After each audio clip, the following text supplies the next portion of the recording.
यहाँ पर हम कौन सा फॉर्मूला यूज कर रहे थे इसके लिए? प्लेट थिकनेस के लिए हम यूज कर रहे थे T equal to PD divided by 2 sigma T eta. Eta क्या थी हमारी? जैसे मान लीजिए कोई प्रेशर वेसल है आपके पास, तो इस प्रेशर वेसल में लेफ्ट और राइट साइड में तो ये डिश एंड होते हैं, है ना? ये क्या है आपका? Dish and. उसके बाद में यहाँ पे सर्कमफ्रेंशियल सीम होते हैं, है ना? काफी सारे सर्कमफ्रेंशियल सीम्स होते हैं। तो ये C1, C2, C3, C4, there are 4 circumferential seems, है ना? तो अभी हमारा जो फोकस है वो सर्कमफ्रेंशियल सीम पर ही है ना? We are going to focus on the circumferential seams. तो C1 और C4 जो हैं, C1 एंड C4, ये वो सर्कमफ्रेंशियल सीम है जहां पर डिसेंड अटैच है ना? जहां पर डिसेंड अटैच है। तो ये वाले सर्कमफ्रेंशियल सीम्स की इफिशियंसी और इंटरमीडिएट सीम्स की efficiency C2, C3, C2, C3 are the intermediate circumferential seams, C1, C4 are the end circumferential seams. So we have to design all these seams. So if I draw a longitudinal joint over here, so this is longitudinal joint L1. So when we calculate the plate thickness for the longitudinal joint, we use the efficiency of the longitudinal joint here, eta L. Yeah. Basically, there are two efficiencies. One is eta L, which is longitudinal joint efficiency, and one is eta C, which is circumferential joint efficiency. ठीक है? तो जब हम circumferential lap joint पे work कर रहे होंगे तो हमें प्लेट थिकनेस का कौन सा फॉर्मूला यूज करना चाहिए? ये वाला फॉर्मूला यूज करना चाहिए या फिर T equal to PD divided by 2 sigma T eta C use करना चाहिए? C for circumferential, L for longitudinal. बताइए कौन बताएगा? हमें ये यूज करना चाहिए या ये यूज करना चाहिए? ईटा सी वाला सर यूज करेंगे। ईटा सी यूज करना चाहिए है? देखो, बॉयलर तो एक ही है, प्रेशर वेसल तो एक ही है ना? जब हम प्रेशर वेसल को डिजाइन करते वक्त लॉन्गिट्यूडनल जॉइंट की अकॉर्डिंगली हम प्लेट थिकनेस ऑलरेडी निकाल चुके हैं, ठीक है? तो थिकनेस तो एवरीवेयर सेम ही होगी ना पूरे प्रेशर वेसल की। तो अब हमें यहाँ पर प्लेट थिकनेस निकालने की जरूरत ही नहीं है, because we have calculated plate thickness already earlier when we have designed longitudinal but joint. तो प्लेट थिकनेस तो हम सिमेट्रिकली रखेंगे हर जगह, ऐसा थोड़ी करेंगे कि कहीं पर थिकनेस ज्यादा रख देंगे, कहीं थिकनेस कम रख देंगे, ठीक है? तो ये हमें यूज नहीं करना है। प्लेट थिकनेस के लिए हमें यही फॉर्मूला यूज करना है जहां पर लॉन्गिट्यूडनल जॉइंट की इफिशियंसी हमने पहले यूज की है, अब भी यही रहेगा सेम। तो there is no change in the first step, longitudinal joint and circumferential lap joint, very important, ठीक है? और आपको बता दूं कि ईटा एल जो होता है वो जनरली ईटा सी से ग्रेटर ही होता है, ठीक है? इस पर अभी बात करेंगे भी आगे। और तो पहला स्टेप प्लेट थिकनेस का है, दूसरा स्टेप रिवेट डायमीटर का है। रिवेट डायमीटर के केस में हम दो केस पे बात कर रहे थे लॉन्गिट्यूडनल बट जॉइंट के केस में। तो पहला केस क्या था वहां पर? पहला केस था when the plate thickness is more than 8 millimetre, then we use Unwin formula for calculating the plate thickness. तो प्लेट थिकनेस के लिए मैं फिर से एक बार फाइनल लिख देता हूं, 2 सिग्मा T ईटा, और ये ईटा ईटा L ही रहेगा, डोंट कंफ्यूज विद दैट। साथ में कोरोजन अलाउंस आएगा। So first step is now over. Second step, again there are two cases when the plate thickness is more than 8 millimetre, then diameter is given by 6 root T as usual, known as Unwin formula. Else you have to equate PS, that is the shearing resistance, with the PC, that is the crushing resistance. Okay, so second step is also similar. इस step में एक note और है, D should not be less than T in any case, very important. In calculation से यदि आपका diameter T से कम आ रहा है तो आप D को T के इक्वल जरूर कर लीजिए। D should not be less than T in any case. This note is also very important, apart from these two cases. So second point is also over. Third one is number of rivets. How many rivets are required in the circumferential seam lap joint? So what will we do? We equate the forces. So area, suppose this is the pressure vessel. Let the internal diameter is capital D. So the projected area will be pi by 4 d square. So pi by 4 d square is the area multiplied by internal pressure, steam pressure or whatever it is. So pi by 4 d square P, it is the force. Force is pressure into area. So this is the force generated by the pressure. This should be equal to resistive force, which is developed with the help of rivets used in the circumferential lap joints. So let the rivet diameter is D, small d. Capital D is the internal diameter of the pressure vessel. Small d is the rivet diameter. So area of the one rivet is pi by 4 d square. Let n number of rivets are used in the circumferential lap joint. So this is the total area, pi by 4 d square multiplied by n. And this area when multiplied by permissible stress, so rivets are under shear stress, so permissible stress is tau. So this is the resistive force developed by the rivets. So it is the resistive force. For equilibrium point of view, these two forces must be equal. So pi by 4 cancel out. So I can write n equal to d by d whole square.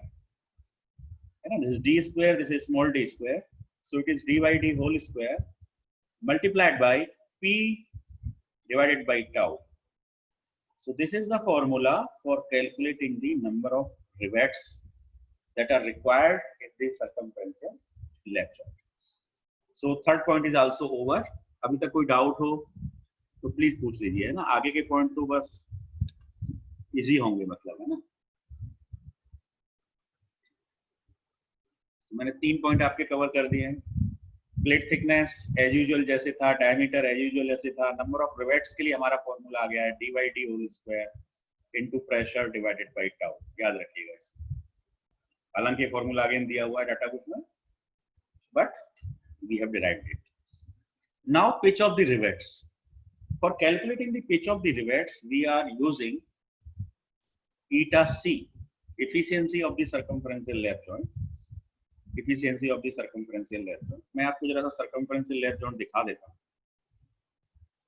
So this is the circumferential lap joint. So there is a overlapping of the plates. This is first shell. This is the second shell. Both cells are overlapping. So this part is the overlapping portion. Lap joint में तो overlapping होती है. So this is the overlapping portion. This is the row of the rivet. This is the row of rivet. This di is the internal diameter. Pi is the internal pressure. And this is the top view. So this row, this circular row is appearing in the top view in this way. So how many rivets are used in the circumferential lap joint? This is rivet number 1, 2, 3, 4, 5, 6, 7, 8. How many rivets are used?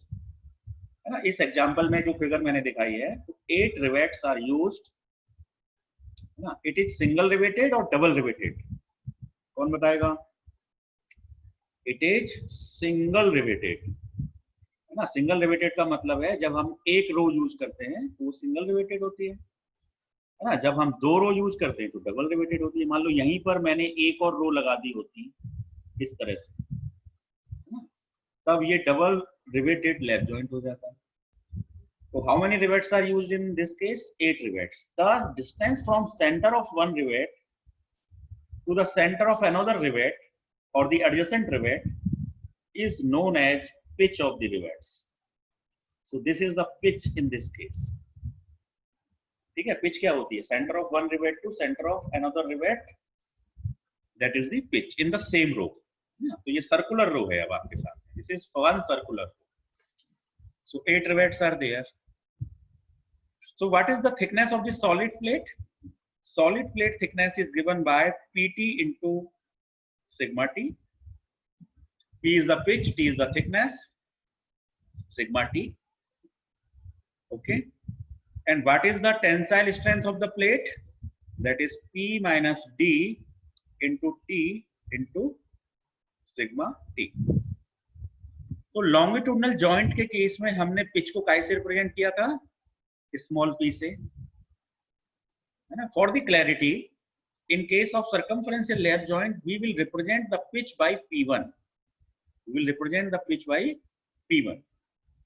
So P1 is the pitch of the circumferential lap joint. So in this case, it is P1. It is P1. So P1 minus D into T sigma T divided by P1 T sigma T. T sigma T cancel out. So this is the efficiency of the circumferential lap joint, eta C. So eta C is given by P1 minus D divided by P1. ये formula आपको याद रखना है, eta C. So in the questions generally eta C is given. If it is not given, then in the design data book there is a table in which efficiencies are given. Efficiencies are given. Efficiency for the lap joints are also given. Efficiency for the longitudinal joints are also given. And there is a quite bifurcation also. Efficiency for the double riveted butt joint, efficiency for the double riveted lap joint, single riveted lap joint. So many bifurcation is there. So if the efficiency is not available in the question numerical, then you can refer the table in the data book. And if it is available in question, there is no need to refer the data book. So when eta C is available, diameter D is already known by step 2. So you can calculate the pitch by this formula because only one unknown is there. ठीक है, तो वापस आ रहा हूं मैं अपने steps पर। तो पिच ऑफ द रिवेट्स के लिए मुझे क्या करना है? सिंपली एक फॉर्मूला यूज करना है, eta C equal to P1 minus D divided by P1. So step 4 is now over. Eta C generally given in the questions. Now the fifth point, number of the rows. How will you decide the number of the rows? तो single riveted बनाना है, double riveted बनाना है ना? तो उसके लिए हम क्या करते हैं? Let total number of the rivets are n, है ना? Total number of the rivets are n for sustaining that joint, है ना? For that force. So total number of rivets are n, and n1 is the number of the rivets in one row. Number of the rivets in one row. ठीक है, अब आप n1 कैसे calculate करेंगे? n1 निकालने के लिए you will calculate the circumference first. So circumference is given by pi into d plus plate thickness. Pi into d plus plate thickness is the circumference. कैसे निकला ये circumference? देखो, ये आपका internal diameter है. This is your thickness. So this is t. This is the center. This is internal diameter d. So the total radius is d plus t. D by 2 plus t, or diameter you can say. This is the diameter, this is the thickness, this is the thickness. So total outer diameter is given by d plus 2t. Total outer diameter is given by d plus 2t. But if you take the average diameter, average diameter, so I am drawing a dotted line over here for average diameter. So average diameter is given by d plus half t plus half t. So d plus half t plus half t is given by d plus t. So it is the average diameter. So I have used the average diameter here. So circumference is pi into average diameter. Pi into average diameter, pi into d plus t. So it's the circumference. So I have calculated the circumference, and in this circumference I am using the rivets. I am using the rivets. Sir. The distance between two rivets is P1. So if I divide the circumference by P1, then it will give me the number of the rivets in one row. So number of the rivets in one row can be calculated by this formula. Sir. हाँ बोलिए sir ये वाले एक बार वापस कर दीजिए. एक बार repeat करूँ इसे. यस सर ये वाला. हाँ ठीक है ओके मैं इसे रिपीट कर देता हूँ एवरेज सर्कमफरेंस को. देखिए मैं जरा सा पहले तो इसकी इरेज करता हूँ. देखो ये सेंटर है आपका. इस सेंटर से लेके यहाँ तक का जो डिस्टेंस है ना, कहीं भी ले लो रेडियस है होता है. ये डिस्टेंस आपका कैपिटल आर है और आप यदि डायमीटर की बात करें तो ये डिस्टेंस डी है, कैपिटल डी इंटरनल डायमीटर. अब प्लेट का थिकनेस कितना है टी है ना.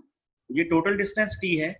यदि इसका मिड पॉइंट ले लिया जाए तो ये डिस्टेंस हो जाएगी t/2. बात समझ में आ रही है. t/2 हो जाएगा. t/2 इस साइड हो जाएगा, t/2 इधर भी हो जाएगा. This part is also t/2. So what is the average diameter है ना. Average diameter is d plus t/2 plus t/2. So it is d plus t है ना. तो एवरेज डायमीटर मतलब एवरेज सर्कमफरेंस. तो एवरेज सर्कमफरेंस कितनी होगी pi into D plus T. अब इस एवरेज सर्कमफरेंस पर मुझे रिवेट्स फिट करने हैं. पहला रिवेट दूसरा रिवेट. दोनों रिवेट के बीच में डिस्टेंस क्या है P1 pitch.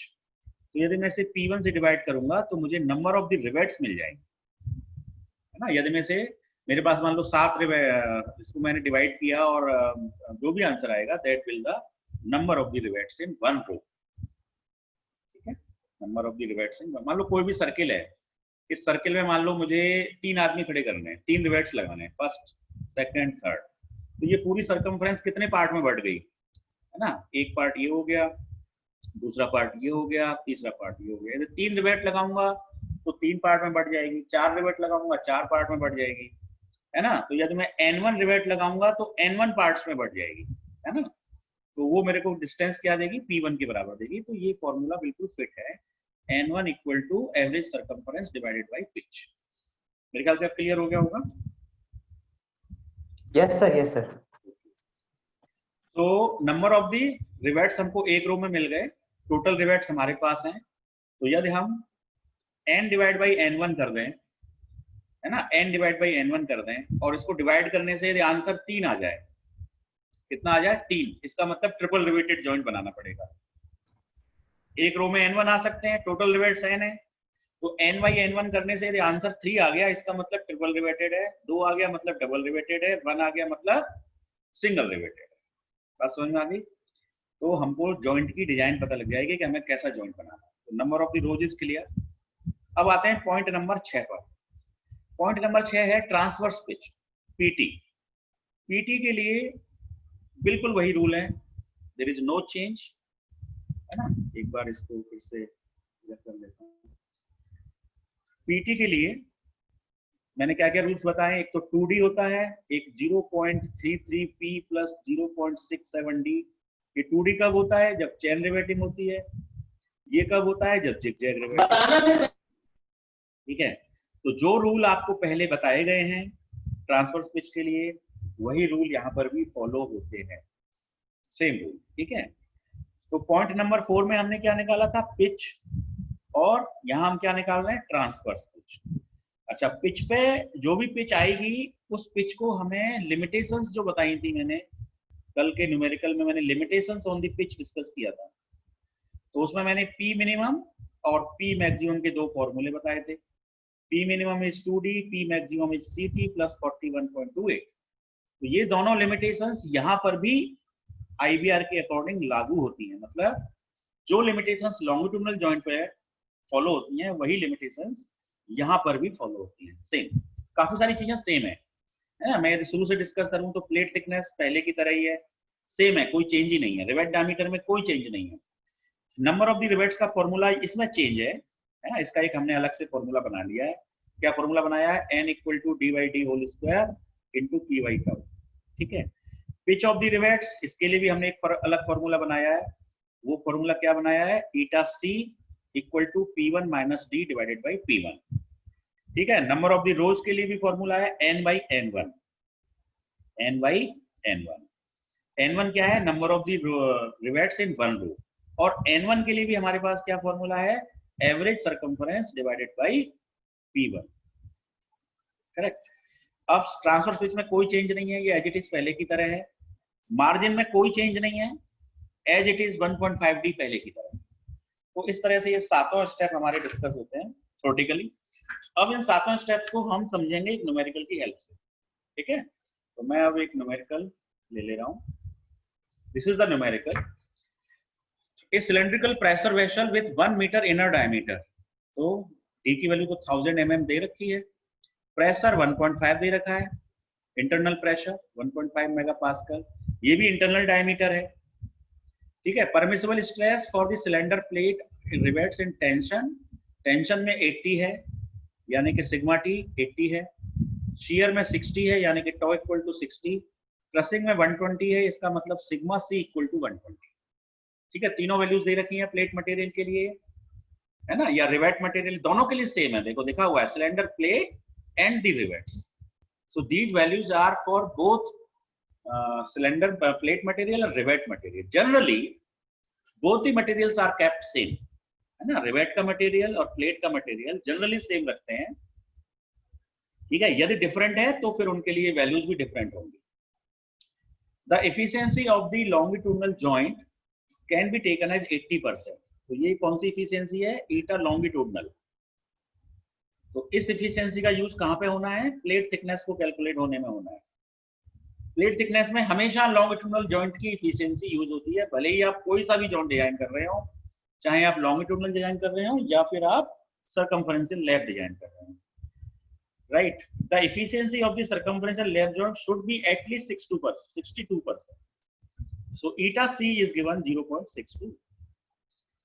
Design the circumferential lap joint and calculate number 1 thickness of the plate. चलिए शुरू कर देते हैं। T equal to PD, है ना। P कितना है हमारा? एक बार फॉर्मूला लिख लीजिए, PD divided by 2 sigma T eta L। ध्यान देने वाली बात है, भले ही आप सर्कमफरेंशियल डिजाइन करना है लेकिन आपको eta L यूज करना है, plus CA।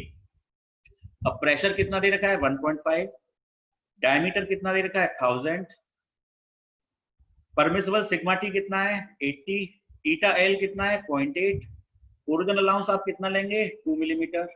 Solve it, first step is over. Solve करके बताइए कितना आंसर आ रहा है।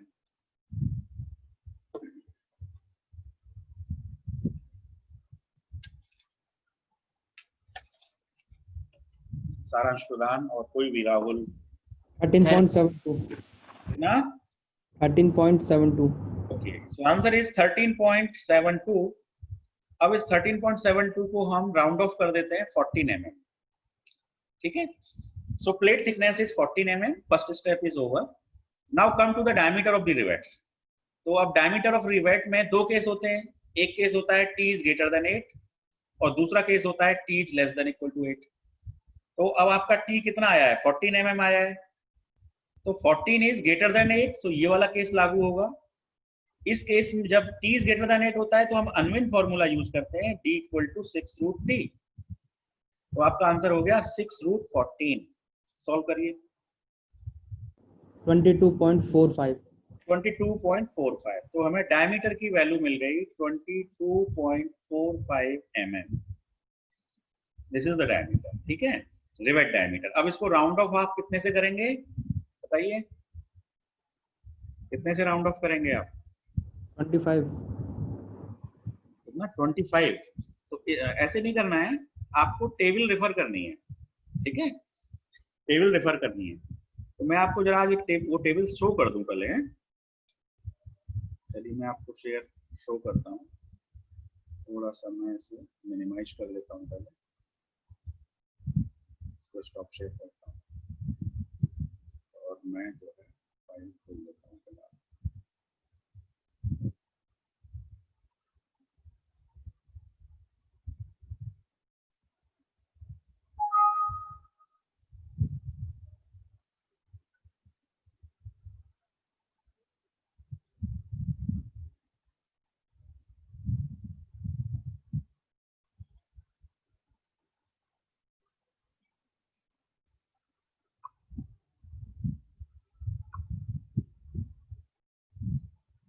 Data book, machine design data book by Bhandari, ठीक है।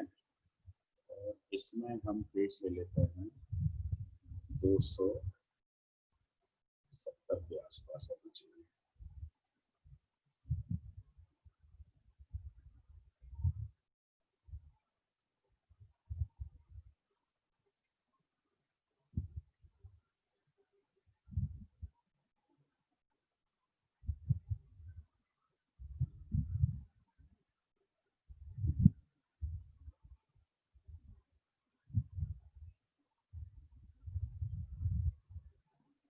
अब मुझे बताइए क्या आपको डाटा बुक स्क्रीन पर शो हो रही है? Yes sir. ये थी ना, तो अब इसमें देखिए पहले तो आप ये टेबल देख लीजिए, efficiency of the riveted joints for the boiler.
Table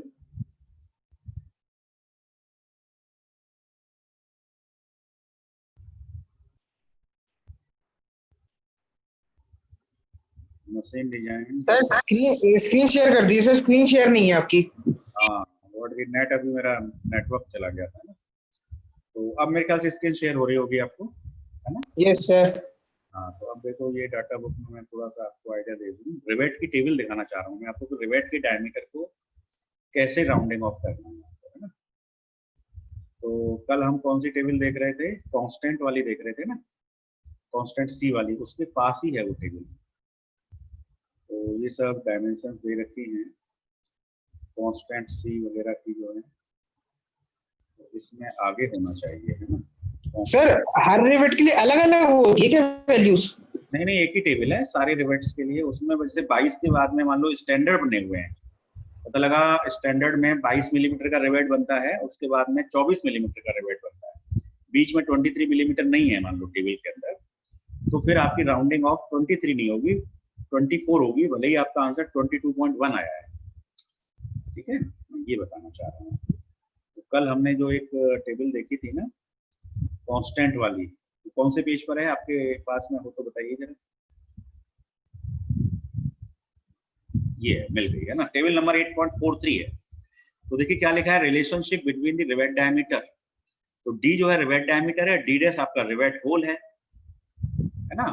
तो अब देखो 12 मिलीमीटर का रिवेट है, यदि आपका आंसर 12.1 आता है कैलकुलेशन से, then you will round off to 14 not 13, ठीक है? तो अब हमारा आंसर कितना आया, 22.45 आया है। तो 22 के बाद में नेक्स्ट सीरीज क्या है, 24 है, ठीक है? यदि हम 23 से राउंड ऑफ करेंगे तो बाद में डिजाइन तो हो जाएगा, डिजाइन होने के बाद में when it will go for manufacturing, और मैन्युफैक्चरिंग में जब आप परचेज करेंगे तो 23 मिलीमीटर का रिवेट आपको मार्केट में इजीली अवेलेबल नहीं होगा, क्योंकि उसका स्टैंडर्ड ही नहीं है। इस टेबल के अकॉर्डिंग ही रिवेट्स मास प्रोडक्शन में मैन्युफैक्चर होते हैं, so that's why we have to round off according to this table. तो मेरे ख्याल से अब क्लियर हो गया होगा। तो हम सर कितना डायमीटर रखेंगे आप? सर डी डैश क्या है फिर sir? D dash rivet hole का डायमीटर है। देखो रिवेट जो है वो रिवेट होल के अंदर इंसर्ट होता है, तो अच्छा। So there is some clearance required, है ना? तो यदि Yes, डी की वैल्यू 12 है तो डी डैश 13 है, मतलब 1 मिलीमीटर ज्यादा, 1 मिलीमीटर का क्लियरेंस है। यस सर हाँ, यहाँ पे 1.5 मिलीमीटर का क्लियरेंस है। तो D is the diameter of rivet, D dash is the diameter of the rivet hole, it is also mentioned here, ठीक है? Okay sir. चलिए तो अब मैं टेबल आपने देख ली, तो डी की वैल्यू कितनी आ गई, 24। इसे स्टॉप शेयर करते हैं और वापस हम अपनी पीपीटी की तरफ आ जाते हैं।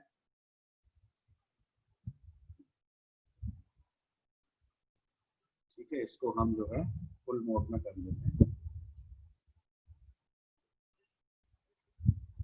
और हम जल्दी से पहुंच जाते हैं अपने न्यूमेरिकल पर।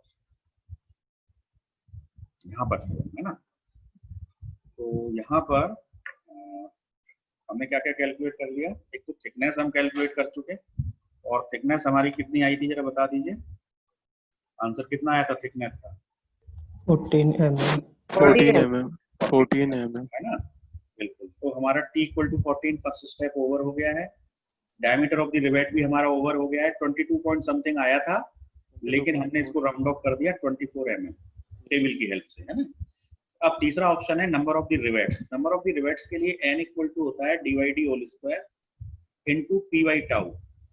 वैल्यूज रख दीजिए, कैपिटल D मतलब internal diameter, internal diameter is 1000 mm, d is the rivet diameter is 24, so it is whole square, pressure is 1.5 megapascal, and permissible shaw is given and permissible tau is given 60, so it is 60. solve it, बताइए कितना answer आता है? 43.40. Very good.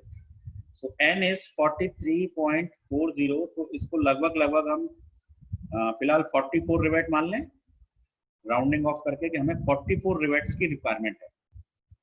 ठीक है, 44 rivets की हमको जरूरत पड़ने वाली है सर्कमफरेंशियल सीम्स का। 44 रिवेट्स, n आ गया। अब हमको निकालना है pitch of the rivets. Pitch of the rivets के लिए क्या फॉर्मूला है? Eta C is given by P1 minus D divided by P1। तो ईटा सी हमें कितना दे रखा है क्वेश्चन में? 62%, so it is 0.62। P1 pitch is unknown, diameter D ये हमने स्टेप 2 में कैलकुलेट किया है, कितना आया है हमारा diameter? 24 divided by P1। Solve for P1, तो ये कितना आएगा? सॉल्व कर दीजिए। What is P1 coming?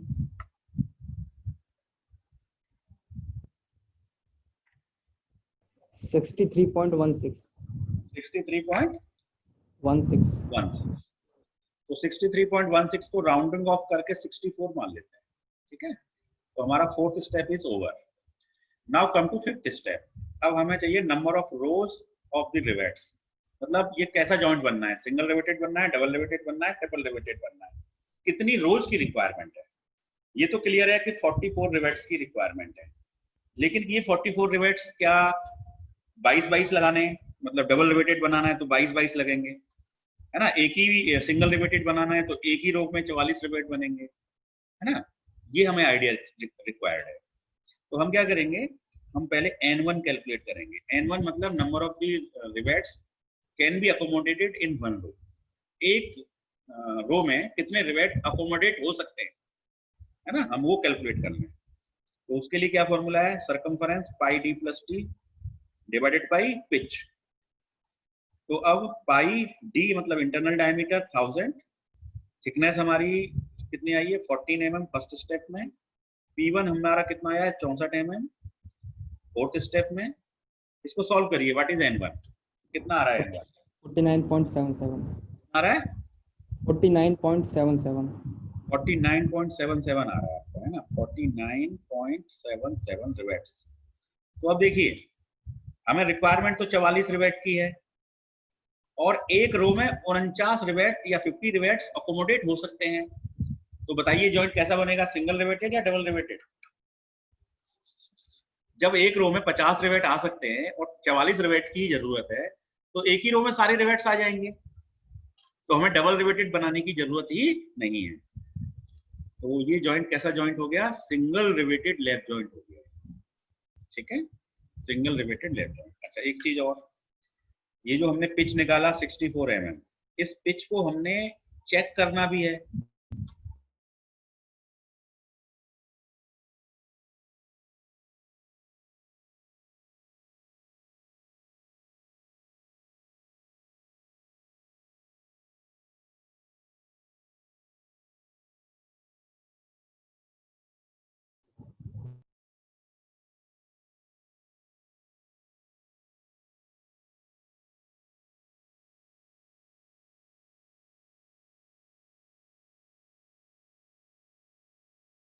Hello. Hello.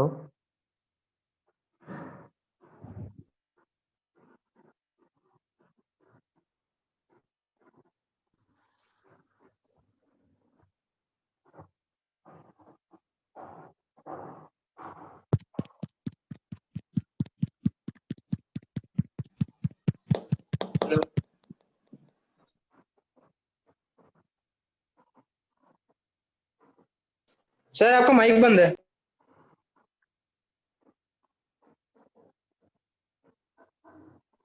हाँ, अब आपको स्क्रीन विजुअल है?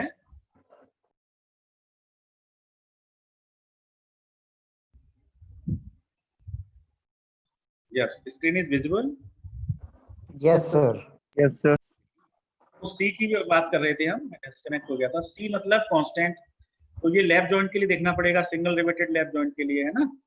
तो सिंगल रिवेटेड लैप जॉइंट में पर पिच में कितने रिवेट्स होते हैं बताओ? सिंगल रिवेटेड लैप जॉइंट में पर पिच में कितने रिवेट्स होते हैं, कौन बताएगा?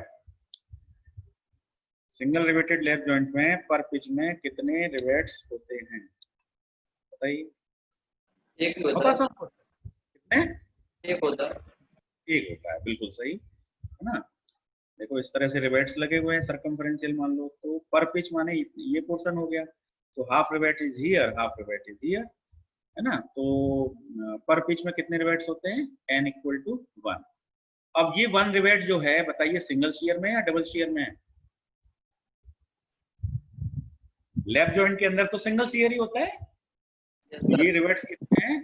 सिंगल शेयर में। लैप जॉइंट में तो सिंगल शेयर ही होता है। देखो लैप जॉइंट में क्या होता है, एक प्लेट होती है, फिर दूसरी प्लेट होती है, इसमें रिवेट की रो लगी होती है, तो इनके अच्छा, बीच में दो ही प्लेट है ना? हाँ, दो ही प्लेट होती है लैप जॉइंट में, है ना। लैप जॉइंट में हमेशा दो प्लेट होती हैं। तो जब दो प्लेट होती हैं तो सिंगल शेयर का ही केस होता है हमेशा। तो ये एक रिवेट जो है वो सिंगल शेयर में है, ठीक है। तो सिंगल शेयर में एक रिवेट है, तो जब हम उस टेबल को रेफर करेंगे तो वहां पे नंबर ऑफ रिवेट्स पर पिच में एक लेंगे, और लेफ्ट जॉइंट के अगेंस्ट में वो सी की वैल्यू देखेंगे, तो डाटा बुक में सी की वैल्यू आपको मिलेगी 1.31। ठीक है, मैंने देखी हुई है इसलिए मैंने लिख दिया, बाकी आपको देख के निकालनी है वहां से, जैसे कल निकाला था। कल शायद हमारा आंसर सी का 4.63 आया था। तो ये 1.31 हो गया। टी की वैल्यू आपको पता है 14 प्लस 41.28, जरा सॉल्व कर दीजिए कितना आएगा P max. 1.31 into 14 plus 41.28, solve करिए। 59.62। 59.63, ठीक है। तो अब देखो आईवीआर ये कह रहा है कि आपकी पिच 48 से कम नहीं होनी चाहिए, 59.63 से ज्यादा नहीं होनी चाहिए, और आपकी पिच कितनी आ गई है? देखो आंसर देखो, आपकी पिच का कितना आंसर आया है? 64। मैच करो, क्या आपका आंसर सही है? मतलब क्या आपका आंसर रूल्स को फॉलो कर रहा है? नहीं कर नहीं रहा। कर रहा है, लिमिटेशंस को फॉलो नहीं कर रहा है। कल वाले केस में तो फॉलो कर रहा था, लेकिन आज वाले केस में फॉलो नहीं कर रहा है। एक बार फिर से देख लो, मिनिमम पिच 48 होनी चाहिए, मैक्सिमम पिच 59 से ज्यादा नहीं होनी चाहिए, लेकिन हमारी ज्यादा आ रही है, तो ये रॉन्ग है। तो हम क्या करेंगे, 64 को घटा के रेंज के अंदर लेके आएंगे। तो रेंज के अंदर लाने के लिए हम कितना ले लें? 59 से थोड़ा सा कम, यानी 58 ले सकते हैं। कितना ले सकते हैं? 58 ले सकते हैं, 57 ले सकते हैं, 55 ले सकते हैं, ये आपकी चॉइस है, ठीक है। तो अब हम यहां पर लिखेंगे कि फाइनल पिच, लिमिटेशन चेक करने के बाद final pitch is taken 55 mm। मैंने 55 ले लिए, आपकी चॉइस है, आप 56 ले लें, 58 ले लें, जो भी ले लें आप, लेकिन ले लें रेंज के अंदर ही, करेक्ट। तो देखो आंसर भले ही 64 आया था, लेकिन आंसर 64 नहीं है, आंसर 55 mm है पिच का, लिमिटेशंस की वजह से। जैसे सर सभी लोग जैसे अपने हिसाब से देंगे तो सर आंसर सबके अलग आएंगे ना? हाँ, आंसर सबके अलग अलग आएंगे, और लास्ट में हम डिजाइन को चेक करेंगे कि हमारी जॉइंट की एफिशिएंसी 62% आ रही है कि नहीं आ रही है। यदि 62% नहीं आ रही है इसका मतलब डिजाइन गलत है, 62% के आसपास आ रही है इसका मतलब डिजाइन सही है, ठीक है। तो इसमें ट्रायल एंड एरर होती है। यदि आपने 55 लेके ट्राई किए, शुरुआत करी, मान लो मैंने 55 लेके शुरुआत की, और लास्ट में मैंने जब डिजाइन को चेक किया और मेरी एफिशिएंसी 62 के आसपास आ रही है, then my design is okay, otherwise I have to go for the next trial. तो ये 55 मिलीमीटर का पहला ट्रायल है, ये कोई फाइनल आंसर नहीं है, it is the first trial. तो चलिए ट्रायल नंबर 1 करते हैं, मैं जरा इनको क्लियर कर लेता हूँ। यही पॉइंट समझने का है बस, बाकी तो इजी है पूरा। तो हमारी पिच जो है वैसे तो 65 आई थी, लेकिन लिमिटेशंस की वजह से हमने पिच को ले लिया 55, and this 55 is my first trial. अब इस ट्रायल के हिसाब से मेरे कितने रो अकोमोडेट हो सकते हैं एक रो में, बताओ एक रो में कितने रिवेट्स अकोमोडेट हो सकते हैं? 5 d प्लस टी, डी कितना है 1000, टी कितना है 14, P1 कितना है 55, बताओ कितना आएगा आंसर? सॉल्व करिए।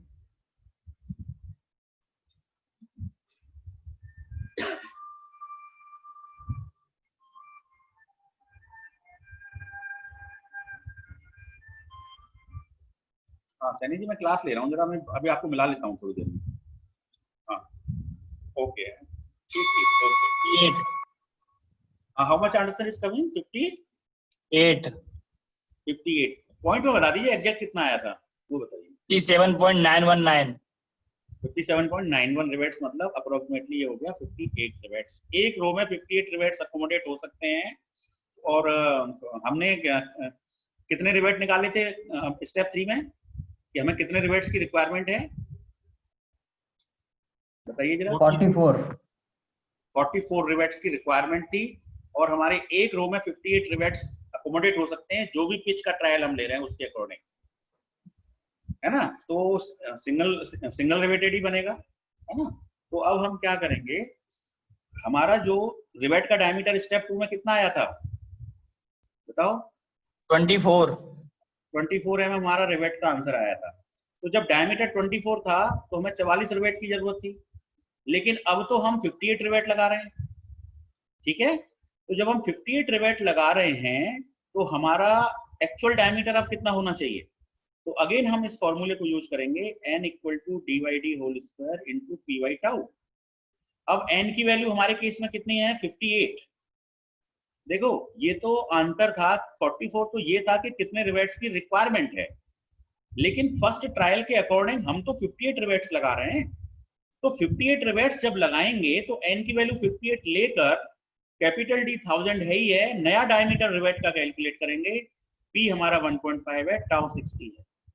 तो अब आपको यहाँ पे रिवाइज्ड रिवेट डायमीटर मिल जाएगा, ठीक है, रिवाइज्ड रिवेट डायमीटर। तो ट्रायल समझ लीजिए, पहले लिमिटेशन देखनी है, लिमिटेशन के बाद पहला ट्रायल शुरू करना है, पहले ट्रायल से नंबर ऑफ रिवेट्स निकालना है, और उन नंबर ऑफ रिवेट्स से रिवाइज्ड डायमीटर निकालना है।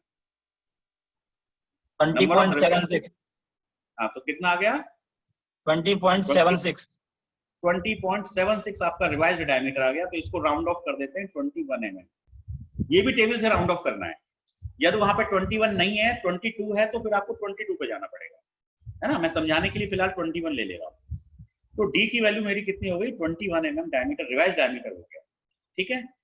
अब ये देखो कि अब इस रिवाइज डायमीटर से मेरी इफिशियंसी 62% मिल रही है कि नहीं मिल रही है?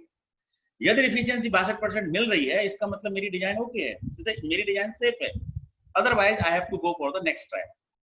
तो अब इफिशियंसी निकाल लेते हैं, रिवाइज्ड इफिशियंसी। इफिशियंसी का फॉर्मूला क्या है? P1 - 61.8 बना रही है। Very good. तो P1 आपने कितना लिया था? 55, D आपने 21 डिवाइड बाई 55 ऐसे ही किया होगा, मल्टीप्लाइड बाई 100, कितना आया ये परसेंटेज में? 61.81 51.81। दोबारा से करिए जरा एक बार, कितना आ रहा है? 61.81 61.81, तब तो ठीक है, तब तो 62 के आसपास आ गई ना, 61.81% आ गया है ना। यस तो सर 61 और 62 के आसपास आ गया। यदि ये 51 आ रहा होता इसका मतलब गलत है। तो 51 यदि आ रहा होता तो फिर मुझे दूसरा ट्रायल करना पड़ता, और वो दूसरा ट्रायल मैं 55 की जगह पर हो सकता है कि 52 लेके करता, या 58 लेके करता, या कोई और वैल्यू लेके करता, है ना। अपने विवेक से तय करना है उसको। तो because the answer is coming approximately 62%, hence the design is safe. ये लिख दीजिए लास्ट में, hence because the efficiency is approximately 62%, hence the design of CLJ circumferential lap joint is safe।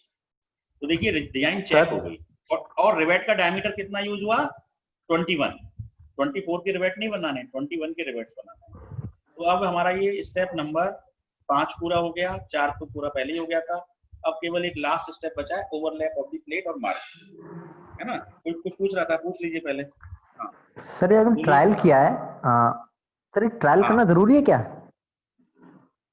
हाँ ट्रायल करना जरूरी है, बिकॉज आपकी पिच 65 आई थी, ठीक है, यस सर।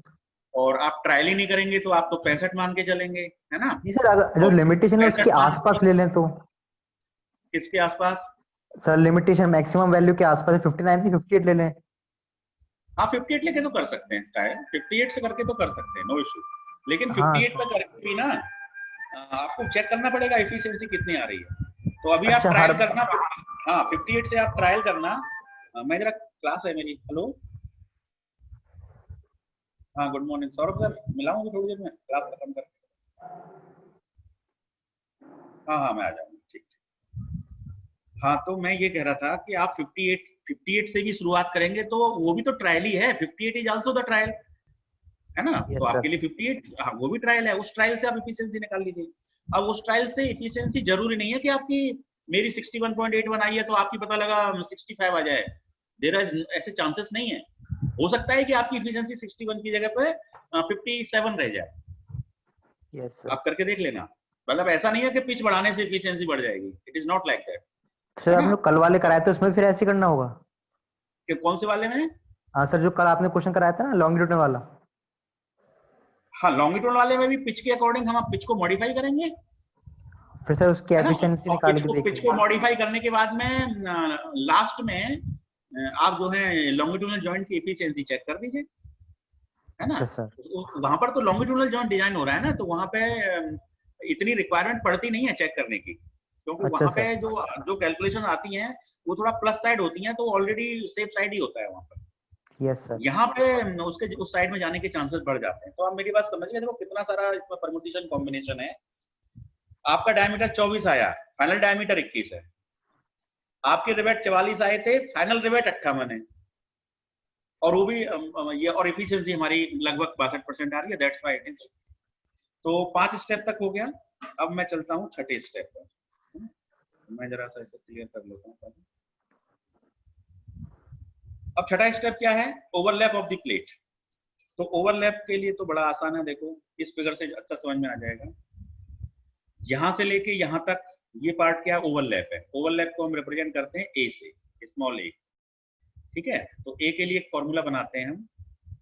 अब देखो यहां रिवेट के सेंटर से लेके प्लेट का किनारा, इस डिस्टेंस को क्या बोलते हैं? मार्जिन। इसको क्या बोलते हैं? मार्जिन। तो ये भी मार्जिन है, और यहां से यहां तक का देखें तो ये भी मार्जिन है। तो m plus m equal to m plus m, ठीक है, equal to m plus m. ये हमारा ओवरलैप हो गया, ठीक है। इस केस में मान लो हमारा जॉइंट डबल रिवेटेड होता, ध्यान से देखना, मैं बना के दिखा रहा हूं आपको जरा।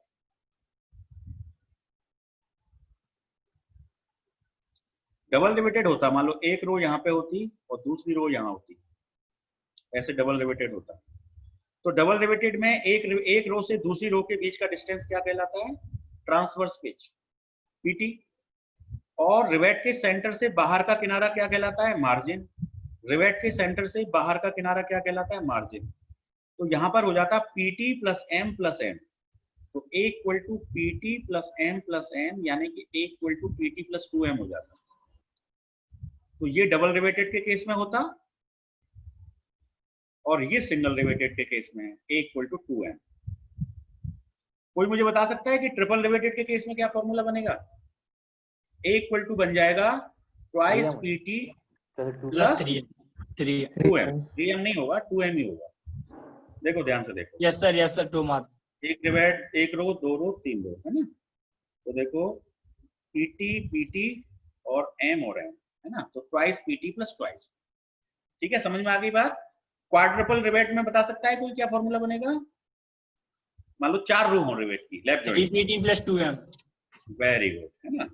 अब मुझे इसे जनरलाइज कर दो, n रो हो तो क्या फॉर्मूला बनेगा? n minus 1 into PT plus 2m, ठीक है। देखो ट्रिपल रिवेटेड में 2 की फिगर आती है, डबल रिवेटेड में सिंगल की फिगर आती है, सिंगल रिवेटेड में 0 की फिगर आती है, ये देखो। इसलिए n रिवेटेड में n माइनस 1 की फिगर आएगी, तो we have generalized the formula for the overlap. ठीक है, अब हमारा सिंगल रिलेटेड है तो 1 - 1 0 हो गया, तो ये वाला टर्म हमारा 0 हो जाएगा, तो केवल 2m बचेगा। तो हमारे केस में जो ओवरलैप के लिए हम फॉर्मूला लगाएंगे वो लगाएंगे हम a = 2m। बात समझ में आ गई? अब हमारी मार्जिन कितनी है? 1.5 d। d हमारे लिए कितना है बोलो? d कितना है हमारा? 21 है ना, भले ही 24 आया था लेकिन बाद में 21 फाइनल हो गया था, revised.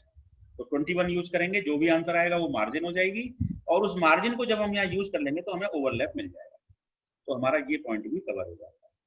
So this full numerical we have solved, है ना। एसेंट्रिकली लोडेड हम ऑलरेडी सॉल्व कर चुके हैं लैब क्लास में, है ना। इस पीपीटी के अंदर मैंने डाल दिया उसे, क्योंकि ये थ्योरी पार्ट में भी आ जाता है।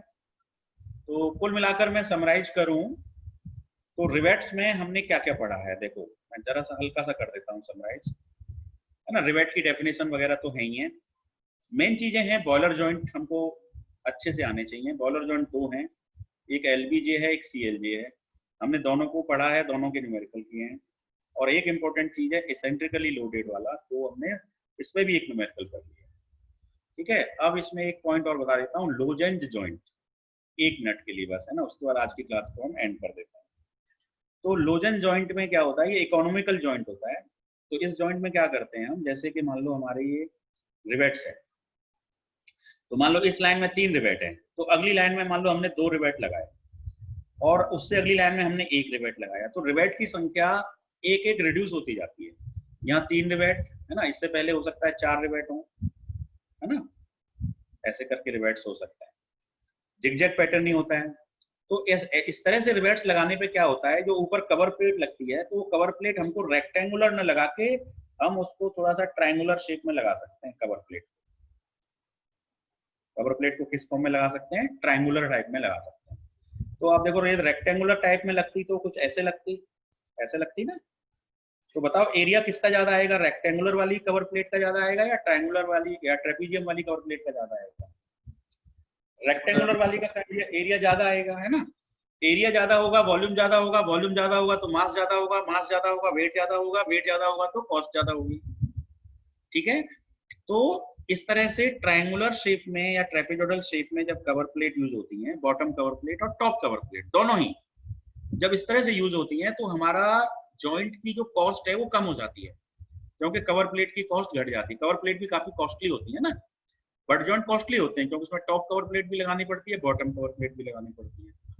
तो टॉप कवर प्लेट का शेप यदि इकोनॉमिकल कर दिया जाए, मतलब उसको ट्रायंगुलर शेप बना दिया जाए, तो फिर हमको रिवेट ऐसे लगाने पड़ते हैं। फिर हम रिवेट यहाँ नहीं लगा सकते क्योंकि यहाँ पे प्लेट ही नहीं है ना। तो इस तरह के जॉइंट्स होते हैं, वो इकोनॉमिकल जॉइंट भी कहे जाते हैं, और इनको एक नाम और बोला जाता है डायमंड जॉइंट, क्योंकि ये कुछ डायमंड की शेप में है, इसलिए डायमंड जॉइंट भी बोलते हैं। तो एग्जाम में डायमंड जॉइंट आए, लोजेंट जॉइंट आए, इकोनॉमिकल जॉइंट,